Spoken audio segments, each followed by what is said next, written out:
चंद्रपुर में भाजपा के बीच चल रहा विवाद लगातार बढ़ता जा रहा है। जहां मनपा में महापौर के पद पर भाजपा की नगर सेविका संगीता खांडेकर विराजमान है, वहीं आज भाजपा के ही नगर सेवकों ने उनका जाहिर निषेध व्यक्त किया। तो आइए जानते हैं इस मौके पर भाजपा के असंतुष्ट नगर सेवकों ने अपनी प्रतिक्रिया देते हुए महापौर संगीता खांडेकर पर क्या आरोप किया, इस खबर में। चंद्रपुर शहर महानगर पालिका में सभागृह नेता को लेकर भाजपा के बीच का कलह और अधिक तीव्र होता दिखाई दे रहा है। गौरतलब है, महानगर पालिका के अर्थ संकल्पीय सभा में महापौर संगीता खांडेकर इन्होंने नगर सेविका जयश्री जुमडे का नाम सभागृह नेता पद के लिए जाहिर किया था और जैसे उनका नाम जाहिर हुआ, दूसरे गढ़ के नगर सेवकों ने सभागृह में जोरदार हंगामा किया। इस मौके पर अन्य नगर सेवकों ने आरोप किया कि महापौर ने भाजपा के अन्य नगर सेवकों का विश्वासघात किया है। उन्होंने कहा कि इसके पहले भाजपा के नगर सेवकों ने हस्ताक्षर करके गढ़ नेता शेखर शेट्टी का सभागृह नेता पद के रूप में नियुक्त करें, ऐसी मांग की थी, मगर महापौर ने नगर सेवकों के इस मांग को न मानते हुए जयश्री जुमडे का नाम सामने किया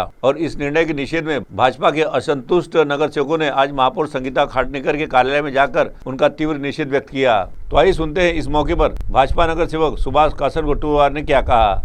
भारतीय जनता पार्टी शिवसेना युती व शिवसेना उभाटाच्या दोन्ही गटनेत्यांनी महापौरांना निवेदन दिलं। 27 नगरसेवकांच्या सह्याचं निवेदन दिलं की गटनेते शेखर शेट्टी यांना सभागृह नेता करण्यात यावा म्हणून। महापौरांनी तो निर्णय फिरवून दुसऱ्या नगरसेवकाला सभागृह नेता केलं। काल आम्ही महापौरांना भेटायला गेलो, महापौरांशी आमची बोलणी झाली। महापौरांशी बोलणं झाल्यानंतर महापौरांनी सांगितलं की उद्या मी तुम्हाला भेटते सभागृहामध्ये महानगरपालिकेमध्ये आणि तुमच्या विचारावर आपण चर्चा करू, विचारमंथन करू। आम्ही सकाळी 11 वाजतापासून महानगरपालिकेमध्ये आलो। आता 4:30 वाजले, अजूनपर्यंत महापौर आले नाही।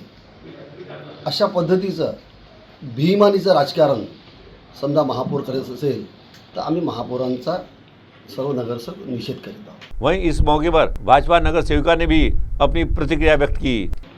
नगरसेवक यांनी शेखर शेट्टी यांच्या नावावर शिक्कामोर्तब केलं असताना आम्ही महापौरांची चर्चा करून विचारविनिमय करून शेखर शेट्टी हाच गटनेता होईल असं त्यांनी आम्हाला, सभागृह नेता होईल असं त्यांनी आम्हाला सांगितलं।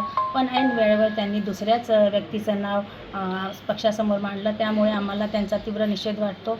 त्यांनी अशी एकतर्फी बाजू न घेता ज्या व्यक्तीचं नाव समोर आलेलं आहे त्याच व्यक्तीला गटनेता निवडावं, सभागृह नेता निवडावं आणि त्यांच्या या वर्तणुकीबद्दल आम्ही सर्व नगरसेवक, नगरसेविका आणि सर्व पदाधिकारी जाहीर निषेध करतो। येत्या काळात जर त्यांनी आमच्या 27 नगरसेवकांचे जर विचार ऐकले नाही किंवा मांडले नाही तर सभागृहामध्ये आम्ही त्यांच्या सभेचा नेहमी त्याग करू। याच्यानंतर आम्ही त्यांच्या कोणत्याही सभेला किंवा मीटिंगला उपस्थित राहणार नाही। CTV के लिए वैभव रारकर की रिपोर्ट।